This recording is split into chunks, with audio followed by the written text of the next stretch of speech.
11월 1일 수요일 삶의 기적을 일으키는 30분 예배를 시작하도록 하겠습니다.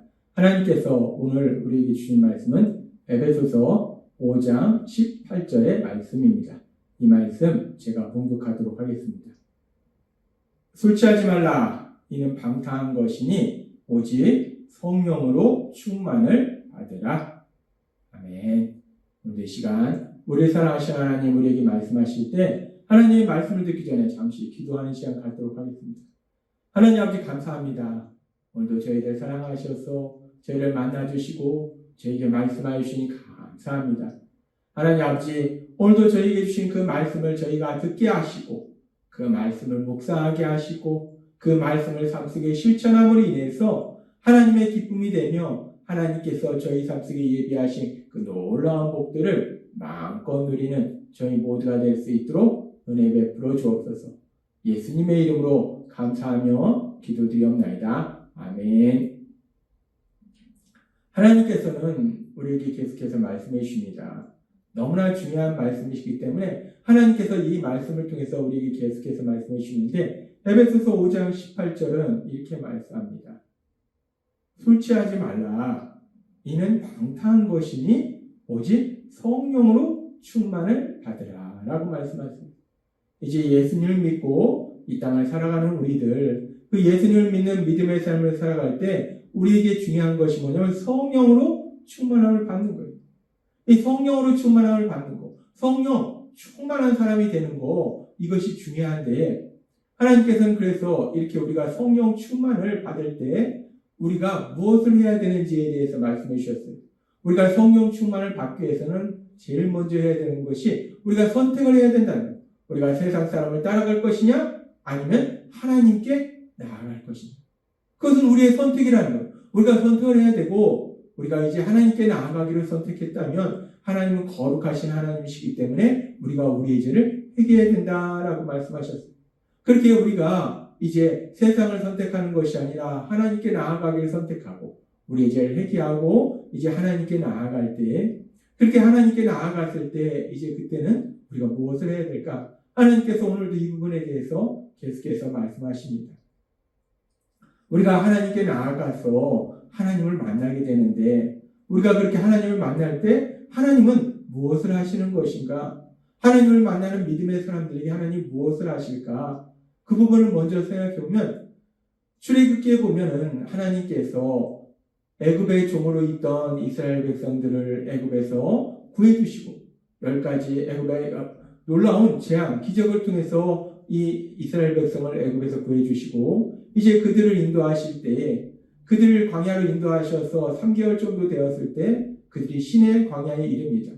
그랬을 때 출애굽기 19장 3절은 이렇게 말씀합니다. 모세가 하나님 앞에 올라가니 라고 말씀하십니다. 모세가 하나님 앞에 올라가니 여호와께서 산에서 그를 불러 라고 말씀하십니다. 모세가 하나님께 나아갑니다. 그래서 하나님을 만납니다. 그랬더니 여호와께서 산에서 그를 불러 말씀하시되 너는 이같이 야곱의 집에 말하고 이스라엘 자손들에게 말하라 라고 말씀합니다. 모세가 믿음의 사람 모세가 하나님을 만났을 때 하나님께서 그에게 말씀하시더라는 거예요.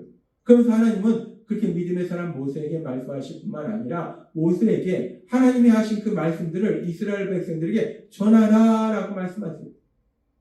하나님께서는 믿음의 사람 모세에게 말씀하시고 또한 그 모세를 통해서 이스라엘 백성들에게 말씀하시는 거예요. 그래서 하나님께서는 신명기 6장 4절에서 아주 중요한 말씀을 하시는데 하나님이 이렇게 말씀하십니다. 이스라엘아 들으라. 우리 하나님 여호와는 오직 유일한 여호와시니 라고 말씀합니다. 이스라엘아 들으라. 이스라엘 백성들아 들으라. 하나님께 선택받은 너희는 들으라. 들으라 라고 말씀하십니다. 들어라 라고 말씀하시더라고요. 하나님께서는 믿음의 사람 모세를 만나셔서 말씀하시고 또한 모세를 통해서 이스라엘 백성들에게 말씀하세요. 그래서 이스라엘 백성들은 무엇을 해야 되는가? 하나님이 주시는 그 말씀, 하나님이 하신 그 말씀을 들어야 된다라고 말씀한다. 믿음의 사람이 하나님을 만날 때 하나님께서 무엇을 하시는가? 하나님께서 말씀하세요. 그럼 믿음의 사람은 무엇을 하는가? 하나님의 말씀을 듣는다는 것. 너무나 간단한 것 같지만 너무나 중요한 말씀입니다. 믿음의 사람이 하나님을 만나면 하나님이 말씀하신다는 거예요. 그럼 믿음의 사람은 그 말씀을 들어야 된다는 겁니다. 이런 모습은 우리가 성경의 많은 부분에서 볼 수 있는데, 성경에 보면은 많은 믿음의 사람들이 나오는데 그 믿음의 사람들 중에서 특별히 하나님께서 귀하게 또 생각하신 믿음의 사람들이 있습니다. 우리 예수님께서 이 땅에 오셨을 때 변화산에서 구약에 있는 그 많은 믿음의 사람들 중에 딱 두 사람을 만나는데 누구를 만나는가? 모세와 엘리야를 만난다는 거예요. 엘리야는 이렇게 하나님이 귀하게 여기시는 믿음의 사람인데, 그 엘리야가 하나님의 도우심으로 인도하시고 많은 사역을 했는데, 그래서 갈멜산에서 놀라운 기적도 했는데, 근데 여전히 세상은 악하더라고요. 그렇게 많은 사역을 했음에도 불구하고 세상이 변화되지 않는 거예요.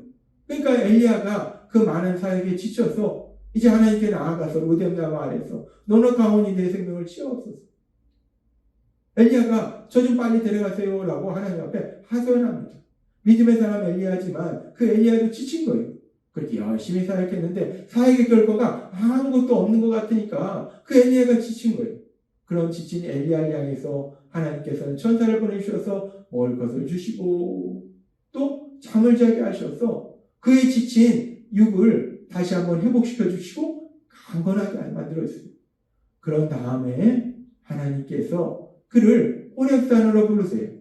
그래서 하나님께서 호렙산에서 그를 만나주신 장면에 대해서 성경은 이렇게 말씀하는데, 열왕기상 19장 11절부터 이렇게 말씀합니다.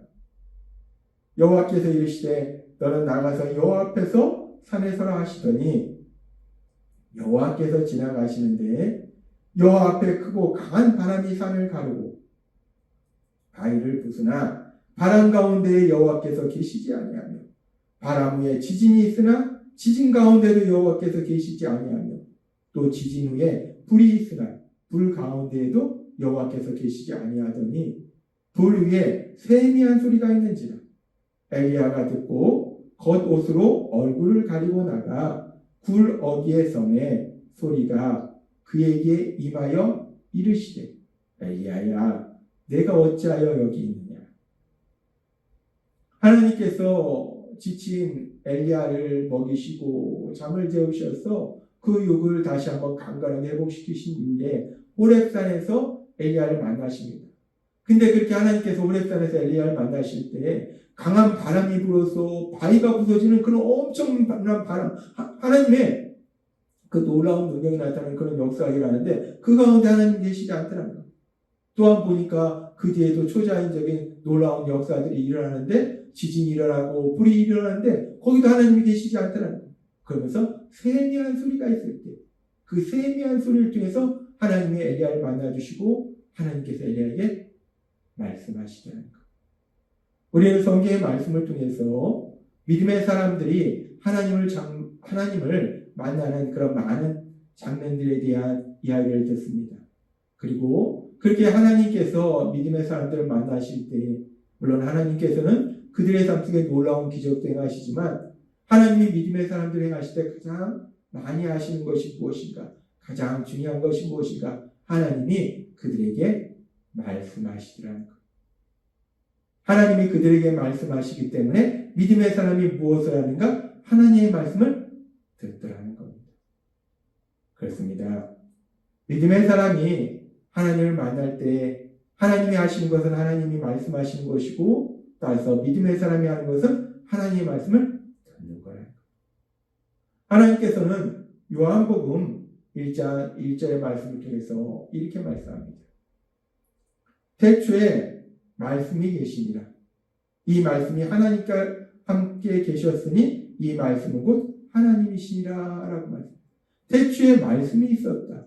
그 말씀이 하나님이다. 그리고 우리는 성경을 통해서 그 말씀이 육신이 되어 이 땅 가운데 오신 분이 예수님임을 우리는 알고 있어요. 아무튼 이 말씀에 보니까 태초에 말씀이 있었다. 태초에 하나님이 계셨는데 그 하나님이 바로 말씀이라는 거예요. 하나님이 말씀이라는 거예요. 따라서 우리가 하나님을 만난다는 것은 하나님의 말씀이시기 때문에 하나님 우리에게 말씀하시고 우리가 해야 될 건 무엇이냐? 하나님의 말씀을 듣는 거예요. 내가 하나님을 만났다라고 했을 때 가장 중요한 것은 하나님이 나에게 주시는 말씀을 들었다. 하나님의 음성을 들었다라는 거예요. 따라서 하나님은 오늘 우리에게 너무나 간단한 것 같지만 너무나 중요한 진리를 말씀하시는데 우리가 하나님을 만날 때 우리가 해야 될 것이 무엇인가? 하나님의 말씀을 듣는 겁니다. 하나님이 나에게 주신 그 말씀을 듣는 거, 그것이 바로 우리가 해야 되는 거예요. 그렇게 우리가 하나님을 만날 때에 우리가 해야 될 가장 중요한 것은 하나님의 말씀을 듣는 것이고 그 말씀을 들었으면 우리가 그 말씀을 주야로 묵상하는 거예요. 그리고 그렇게 하나님의 말씀을 듣고 그 하나님의 말씀을 주야로 묵상할 때 우리 삶 속에 어떤 놀라운 역사가 일어나는가? 히브리서 4장 12절은 이렇게 말씀합니다. 하나님의 말씀은 살아있고 능력이 넘칩니다. 라고 말씀합니다. 하나님의 말씀은 살아있고 능력이 넘친다. 하나님의 말씀, 그 말씀이 바로 능력이다. 하나님의 말씀이 능력이기 때문에 우리가 하나님을 만나서 하나님의 말씀을 들을 때 그 능력이 우리를 성령 충만하게 만들어 주신다는 거예요. 하나님의 말씀은 능력이 있어서 그 말씀이 우리를 성령 충만하게 만들어 주시고 그 말씀을 우리가 들을 때 우리를 성령 충만하게 만들어 주시고 로마서 10장 17절은 이렇게 말씀합니다. 그러므로 믿음은 듣는 데서 생기고 듣는 것은 그리스도의 말씀에서 비롯됩니다. 믿음이라는 것이 언제 생기는가? 믿음이라는 것이 언제 굳건해지는가? 믿음은 그리스도의 말씀, 하나님의 말씀을 듣는 때, 하나님의 말씀을 들을 때 믿음이 생기고 믿음이 굳건해진다라고 말씀한다. 그렇습니다. 하나님의 말씀을 들을 때 믿음이 굳건해지는 거예요. 믿음이 생기는 겁니다. 그리고 그 하나님의 말씀, 우리 삶 속에 어떤 놀라운 역사를 이루시는가? 성경은 계속해서 말씀할 때 디모데후서 3장 15절부터 이렇게 말씀합니다. 또 어려서부터 성경을 알았나니 성경은 능히 너로 하여금 그리스도 예수 안에 있는 믿음으로 말미암아 구원에 이르는 지혜가 있게 하느니라. 하나님의 말씀을 통해서 우리가 믿음에 이른다는 것. 그 믿음을 통해서 구원에 이른다는 겁니다. 그러면서 계속해서 말씀합니다. 16절 말씀. 모든 성경은, 모든 하나님의 말씀은 하나님의 감동으로 된 것으로 교훈과 책망과 바르게 함과 의로 교육하기에 유익하니 이는 이 모든 성경은, 모든 하나님의 말씀은 하나님의 사람으로 온전하게 하며 모든 선한 일을 행할 능력을 갖추게 하려 합니다. 라고 말씀합니다. 하나님의 말씀, 그 성경의 말씀을 우리를 온전하게 한다는 거예요. 온전하게 한다는 것은 우리 예수님을 닮도록 만든다는 거예요. 우리 예수님을 닮도록 만든다는 걸 우리를 성령 충만하게 만든다는 거예요. 우리가 성령 충만한 사람이 되도록 만들어주신다는 거예요. 그렇습니다. 성경은 계속해서 말씀합니다. 그 말씀이 능력이기 때문에 그 말씀이 우리에게 믿음을 주고 그 말씀이 우리 예수님을 닮아가도록 우리의 성령 충만하도록 만들어주신다라고 말씀한다는 거예요. 따라서 우리가 성령 충만을 받기 위해서 해야 되는 것은 먼저 세상을 선택하는 것이 아니라 하나님께 나아가는 걸 선택해야 되고 그 다음에 우리의 죄를 회개해야 되고 그래서 이제 하나님께 나아갔으면 우리가 하나님을 만나면 무엇을 하는가? 하나님의 말씀을 듣는 거예요. 우리가 예배를 통해서 하나님을 만납니다. 주일 예배를 통해서 하나님을 만나고 삶의 기적을 일으키는 30분 예배를 통해서 하나님을 만나요. 그렇게 예배를 통해서 가장 중요한 게 무엇이냐? 하나님의 말씀을 듣는 겁니다. 그 자리에 앉아있는 게 아니라 하나님의 말씀을 듣는 거예요. 나에게 주시는, 옆 사람에게 주시는 것이 아니라 나에게 주신 그 하나님의 말씀을 듣는 거. 그렇게 하나님의 말씀을 들을 때 그 말씀이 능력이 우리 삶 속에 작용해서 우리를 성령 충만하게 만들어 주신다라고 말씀한다는 거예요. 따라서 오늘 우리에게 주신 말씀처럼 우리가 세상을 살아갈 때 이런 일을 만나든 저런 일을 만나든 슬픈 일을 만나든 아무리 바쁜 일을 만나든 먼저 우리 하나님께 나아가는 것을 선택하고 우리의 죄를 회개하고 그래서 하나님을 만나서 하나님이 나에게 주신 그 말씀을 들음으로 인해서 성령 충만함을 받아서 세상 가운데서 승리하신 여러분이 되시길 주님의 이름으로 축원합니다. 기도하겠습니다. 하나님 아버지 감사합니다. 오늘도 주신 말씀처럼 우리가 이제 예수님을 믿으면 성령 충만함을 받아야 되는데 그 성령 충만함을 받기 위해서 우리가 무엇을 해야 되는가? 하나님이 오늘도 우리에게 말씀하신 것처럼 우리가 먼저 하나님께 나아가길 선택하고 우리의 죄를 회개하고 그래서 하나님을 만났을 때 하나님이 우리에게 주신 그 말씀을 들음으로 인해서 성령 충만함을 받을 수 있다 말씀하셨습니다. 하나님의 말씀대로 하나님의 말씀을 들음으로 인해서 성령 충만을 받아서 세상 가운데 승리하며 하나님의 크신 영광을 나타내는 저희가 될 수 있도록 은혜 베풀어 주옵소서. 예수님의 이름으로 감사하며 기도드려옵나이다. 아멘. 이 시간도 하나님께서 우리에게 주신 말씀 묵상하면서 조용히 기도하는 시간 갖도록 하겠습니다.